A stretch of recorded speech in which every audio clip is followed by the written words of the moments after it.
Assalamualaikum warahmatullahi wabarakatuh. Halo sahabat Karpot, Kartika Podcast TNI Angkatan Darat. Tentunya setiap kali kita podcast selalu kedatangan tamu yang spesial.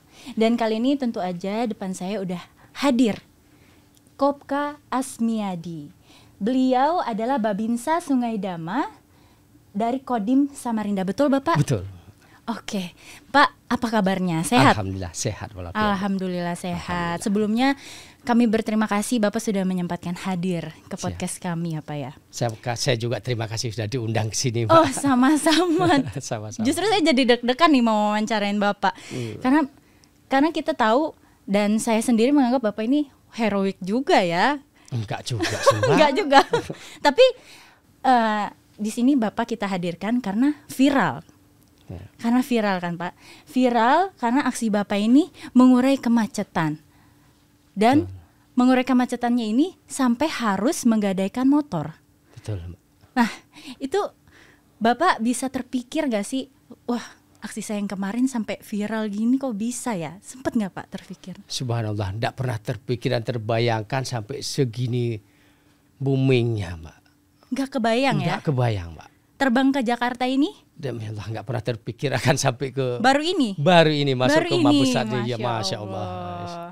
Nah dari aksi Bapak ini ada gak sih penghargaan dari Bapak Kasat mungkin? Ya, Alhamdulillah sangat luar biasa. Dari semenjak saya jadi tentara Mbak, ya. Dari tahun 1992 tidak pernah terpikir dan terbayangkan bisa berada di ruangan Bapak Kasat, apalagi sampai bisa foto bareng itu ya Allah, rahmat Allah yang tak terhingga bagi saya. Benar, itu Mbak. Benar. Jadi baru pertama kali ketemu Bapak Kasat ya? Seumur saya jadi tentara baru kali ini. Baru kali ini. Udah gitu abis dari Bapak Kasat langsung ke sini ya Pak? Langsung diajak ke sini, subhanallah. Masih. Iya ya. Ini masih susah Mbak. Deg-degan apa gimana ini? Bukan deg-degan lagi, yang pertama terharu. Iya. Ini juga sebuah mungkin anugerah dan penghargaan yang tertinggi. Yang susah saya ucapkan terutama kepada orang tua saya ini. Aduh ya Allah, saya nggak pernah terbayangkan bisa seorang kopral bisa duduk di ruang ini dan bisa duduk ngobrol dengan Pak Kasat langsung. Ya Allah, astagfirullah.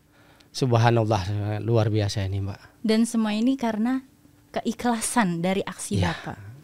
Karena kan Bapak gak kepikir bakal viral, menindaki masalah yang terjadi di tempatnya Bapak di Samarinda, tentu kan atas inisiatif sendiri untuk gadain motor itu. Tapi sebenarnya bentuk penghargaan apa sih yang diberikan oleh Bapak Kasat? Penghargaan dari Bapak Kasat ini yang gak pernah juga saya bayangkan, terpikirkan oleh saya Mbak. Sebuah penghargaan yang sangat-sangat luar biasa untuk diri saya dan keluarga saya ini Mbak. Apa itu Pak? Saya dianugerahkan dan diberi penghargaan oleh Bapak Kasat untuk berangkat sekolah secaba. Oh. Tanpa tes. Oke, jadi nanti langsung ikut pendidikan jadi serda gitu. Gitu, mungkin begitu kira-kira Mbak. Masya Allah, gimana perasaan kira-kira keluarga di rumah, istri, anak, Bapak dipanggil ke Jakarta untuk menghadap Kasat, gimana perasaan Bapak sendiri? Tadi malam juga saya bilang sama istri saya, Ma, saya besok diajak oleh Bapak Dandim untuk jalan-jalan ke Jakarta. Dan Pak Dandim juga belum ada ngomong kalau mau ketemu ke Bapak Kasat. Ngapain Pak? Nggak tahu. Dan jelas oleh Bapak Dandim, pakailah baju yang terbaik yang Pak Asmiadi miliki, rambut yang rapi, terutama kumis. Nah, kumisnya yang rapi Pak Asmiadi ya. Siap, emangnya kemana kita kemudian? Pokoknya ikut aja deh. Nanti urusan tiket gampang, nanti urusan Pak Dandim. Jadi kayak disurprise sama Dandim ya Pak? Luar biasa Pak Dandim. Nah itu, tapi kira-kira Pak, apa sih yang mendorong Bapak sampai harus menggadaikan motornya Bapak? Atau mungkin ada tambahan lagi dari mana gitu Pak, dari tabungan atau apa? Izin Mbak, sebenarnya saya sudah sebelum saya ambil tindakan kayak itu kemarin, Sampai saya gadaikan motor sudah, karena ini rakyat sudah nggak ada solusi, Pak. Udah bingung ya Pak ya? Sudah bingung nih, karena satu-satunya jalan protokol yang hilir mudik, orang mau berangkat kerja, ngantar anak sekolah maupun orang yang dagang, orang pedagang pasar, hanya itu jalan. Ada jalan alternatif, tapi kecil. Nggak bisa lalu lintas mobil gitu ya? Di saat itu sudah tidak bisa, Mbak. Ada 2 jalan alternatif waktu itu, tapi sudah grounded semua, Mbak. Nah, saya sempat juga berkoordinasi dengan semua instansi yang ada di lapangan situ. Itu dengar-dengar dari jam 2:30 pagi buta ya Pak ya? Betul, jam 2.30. Jam 2.30. Jam 2.30 dini hari, Mbak. Sampai jam 12 siang masih melintang alat masih itu melintang di Gunung Manggah itu. Truk besar ya Pak? Truk besar. Muatan apa tuh kira-kira? Itu apa mobil kosong? trailer memuat sebuah pompa besar, Mbak. Mungkin kapasitas beratnya itu alatnya saja mungkin sekitar 20 ton. Itu alatnya saja. Iya, alatnya aja. Nah, bagaimana yang namanya lobo itu yang begitu panjang kayak ular itu? Benar-benar. Jadi nggak mungkin untuk dievakuasi sama warga setempat juga ya? Nggak mungkin, Mbak. Benar, karena terlalu berat. Nah, di pagi hari sempat kita sama-sama semua instansi di situ, termasuk relawan yang sangat luar biasa, Mbak. Relawan, kemudian pihak kepolisian, ke pihak Dishub, masyarakat setempat. Coba ada salah satu kawan saya itu mendatangkan 2 DT pertama, Mbak. Iya. Ini awalnya. Coba tarik dengan DT tersebut yang roda 10 itu tidak mampu. Sudah saya bilang kalau tidak mampu jangan dipaksa, nanti malah menjadi masalah besar lagi di belakang. Baru lagi. Di belakang ini yang terjadi pasti benar. kalau seleng itu putus, karena pakai seleng yang lumayan besar waktu itu, selengan kita lah kurang lebih selengnya, dan sambung-sambung panjang. Apabila itu putus, kemudian trailer tersebut pasti akan terpelungsur ke bawah.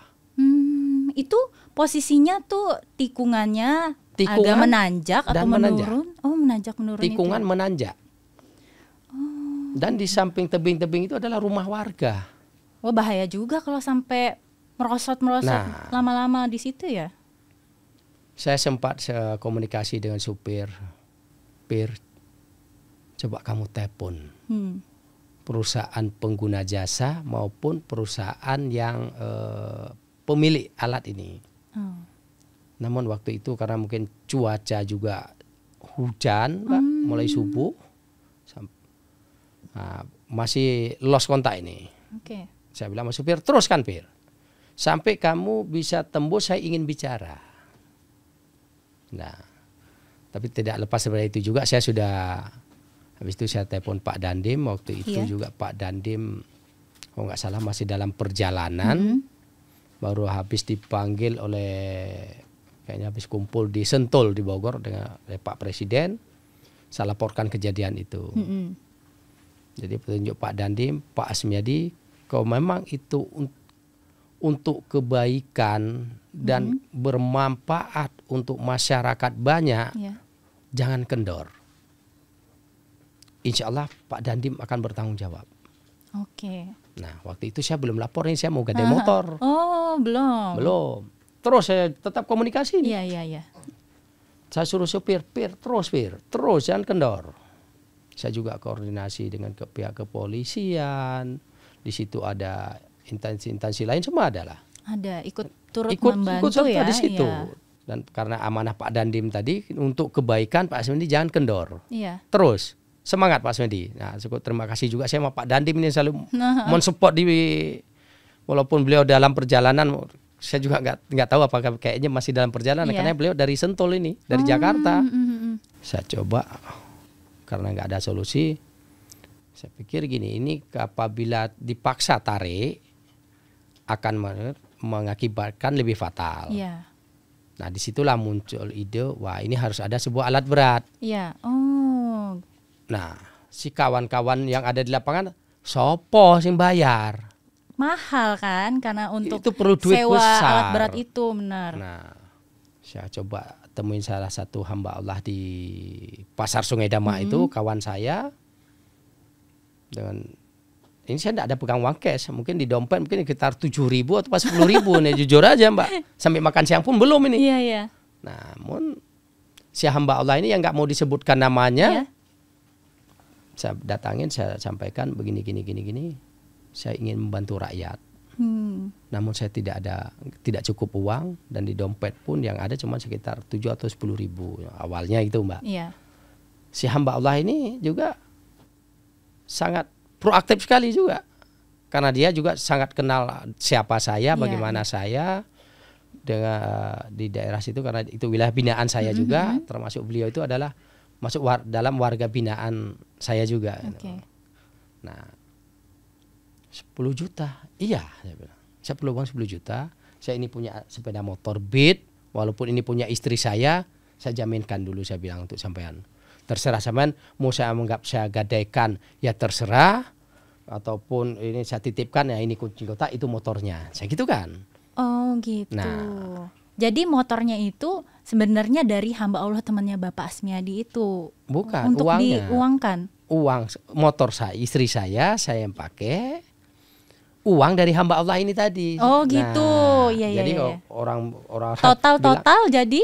Nah, habis itu saya udah, kawan si ini sudah oke. Kemudian saya balik lagi ke TKP. Saya bilang, Mas Pir, ini motor sudah nggak ada. Saya uang sebenarnya jujurnya uang sudah saya kantongi, tapi saya nggak ngomong. Pir, aku akan bantu kamu menyelesaikan masalah ini. Aku akan mencari sebuah alat berat, ekskavator, untuk mendorong kamu lolos dari maut ini, dari tanjakan maut ini. Nah, habis itu saya koordinasi dengan kawan-kawan lagi. Saya tanya, di mana ada eksa yang terdekat? Cari, ada Pak. Alat itu di daerah kuburan Cina Pak, di Gerilya. Ada satu alat berat di situ. Kebetulan juga waktu itu kan hujan, alat berat ini tidak kerja, standby aja. Oh iya, kebetulan ya. Nah, saya datangin ke TKP, saya cari waker. Saya tanya sama waker, Bos, ini alat siapa? Oh, punya bapak ini. Adakah nomor HP? Ada Pak. Saya mau pinjam ataupun sewa nggak apa-apa. Nah, dapatlah saya nomor HP pemilik alat, saya telepon. Nah, si bapak ini juga, ya namanya juga dia yang punya alat, takut juga kan, ini siapa yang bayar? Sedangkan tadi perusahaan ini masih lost kontak waktu itu. Saya bilang saya yang bayar. Saya perkenalkan diri dulu, saya Babinsa Sungai Dama, saya pinjam alat bapak ataupun sewa. Kalau bapak yang bayar, terus jaminannya apa? Ya, mungkin dia ragu juga kali ya, tapi terserah lah. Saya bilang, nah, karena saya hitung-hitung kalau sampai 10-20 juta, waduh ini. Tapi nggak apa-apa lah, demi masyarakat, karena juga disupport oleh Pak Dandim tadi, Mbak. Makanya saya pantang mundur juga, jangan amanah Pak Dandim, jangan kendor Pak Asmiadi. Ada motivasi dari Ada motivasi dari Pak Dandim ini. Nah, habis itu bilang si pemilik alat, sekian Pak. Namun saya minta jaminan KTA dan KTP Bapak. Sekian tuh berapa Pak? Nah, alat eksa itu dia minta 5 juta waktu itu. Oke, saya juga tidak ada nego-nego, deal aja. Ya deal, saya bilang Pak. Nah, namun sebenarnya untuk mobilisasi Pak Asmiadi tanggung sendiri, cari sendiri. Oke, ini eksa sudah deal ini. Cuman untuk mobilisasi belum ada alat. Balik lagi saya ke TKP, saya temui kawan-kawan relawan, semua orang di sub semua itu yang ada di situ. Saya tanya siapa yang punya kawan yang punya alat berat kira-kira. Oh ada Pak kawan saya. Coba telepon. Saya menggeserkan alat dari kuburan Cina Jalan Merdeka ke sini. Untuk kita sama-sama bahu-membahu untuk membantu mendorongkan alat ini supaya bisa lolos dari gangguan masyarakat ini. Nah, sampai jam 3 belum dapat. Belum dapat. Belum dapat. Namun sekitar jam 3:30 saya telepon lagi si pemilik alat berat ini tadi. Saya tanya, Pak, ini saya kesulitan untuk mobilisasi. Saya coba semua orang yang punya subloader, semua lagi muatan dan lagi luar kota semua. Kalau memang Bapak punya atau relasi Bapak ada, tolong Bapak bantu cari sekalian, biar satu paket nanti sekalian saya bayar. Cari, tidak lama kemudian dia telepon balik. Nah, Pak Asmedi ada, subloader minta 7 juta. Deal. Jadi Pak Asmedi juga bayar. Iya. Wah, ini. Udah 12 juta sama yang tadi ya. 12 juta ini pikir. Ya. 10 juta, kemudian saya cek ATM. Wah, insya Allah cukup. Nah, dengan modal ada tabungan pribadi saya sedikit. Ya. Ditambah dari 10 juta dari saya jaminkan sepeda motor tadi, hitung-hitung, wah mudah-mudahan cukup lah. Sudah, si kopral ini tempur aja tahunya pokoknya. Karena juga mendapat respon positif demi kepentingan masyarakat. Pak Dandim mau support banget. Jangan kendor. Nah ini saya pegang terus, jangan kendor. Waduh ini. Itu kan sudah berlangsung selama 16 jam ya Pak Asmiadi. Nah itu prosesnya selama mengevakuasi itu berapa lama? Jam berapa tuh 16 jam tuh, di jam berapa itu berarti? Nah, sekitar jam 17 lewat. Nah, subloader beserta alat ini dengan gagah berani, Kopral Asmedi ngawal sendiri. Dengan perjanjian dengan pemilik alat, saya yang menjemput, saya yang mengawal mengembalikan. Nah, sekitar jam 17 kurang lebih jam 17.30. Sampai jam berapa tuh Pak evakuasinya berlangsung? Evakuasinya sebentar aja Mbak. Sekitar 30 menit. 30 udah menit sampai selesai. Mungkin. Udah. Berarti menjelang maghrib udah selesai ya? Sudah. Maghrib udah selesai. Sudah. Alhamdulillah begitu menjelang maghrib itu sudah terurai, terbuka lebar semua. Jadi istri, anak semua mendukung. Mendukung. Alhamdulillah sangat mendukung. Perbuatan Pak Asmiadi ya. Perbuatan untuk kebaikan selalu dia mensupport saya juga. Mungkin ada nggak pesan yang ingin Bapak sampaikan untuk sahabat Kartika Podcast, mungkin juga didengar oleh para babinsa di daerah lain, seperti apa, atau mau ungkapkan terima kasih juga untuk siapa gitu? Yang pertama saya ucapkan beribu-ribu terima kasih Mbak, yang gak pernah mimpi dalam hidup saya selama saya jadi tentara 30 tahun kepada Bapak Kasat, yang sangat luar biasa membuat sebuah penghargaan kepada saya untuk ikut pendidikan secaba di tahun 2023 ini tanpa tes. Kemudian juga saya terima kasih kepada Bapak Pangdam, Bapak Danrem, Bapak Dandim yang tidak pernah bosan-bosan beliau membina kami juga setiap hari. Saya punya satu, dan juga dari pimpinan-pimpinan terdahulu selalu berpesan, jangan pernah ragu dan malu dalam berbuat kebaikan. Nah, untuk kawan-kawan semua, saya hanya menghimbau aja, ayo kita bergandengan tangan. Saya juga berterima kasih yang tak terhingga juga kepada para relawan yang bahu-membahu tak kenal lelah, hujan badai pun mereka sigap semua, dan semua instansi yang ada di lapangan di hari itu. Sampai saya jujur aja ini Mbak, saya tidak pernah terpikirkan diekspos oleh orang, saya tidak ada. Nawa itu saya hanya bekerja ikhlas, saya niat ibadah. Itu aja.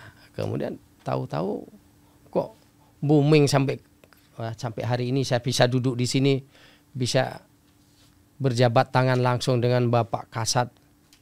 Sungguh sangat tidak pernah terpikir dan terbayangkan oleh seorang Kopral Asmiadi itu Mbak. Oke, baik, terima kasih sekali Pak Asmiadi sudah berbagi ceritanya di Kartika Podcast Angkatan Darat. Saya doakan juga semoga Pak Asmiadi ini selalu dilimpahkan keberkahan. Amin ya rabbal alamin. Selalu terus berbuat kebaikan tanpa memikirkan balasan. Amin. Ya jangan pernah ragu ya Pak ya. Jangan pernah ragu dan malu Mbak. Dalam mengatasi kesulitan rakyat. Benar. Ya. Karena TNI AD Pak selalu ada di hati rakyat. Kan sesuai juga amanah Bapak Kasat kita. Iya, benar. TNI selalu ada di saat-saat mengatasi kesulitan rakyat. Benar. Mungkin satu kata terakhir ya Pak ya. Siap. Untuk mengakhiri podcast ini. TNI Angkatan Darat Di hati rakyat.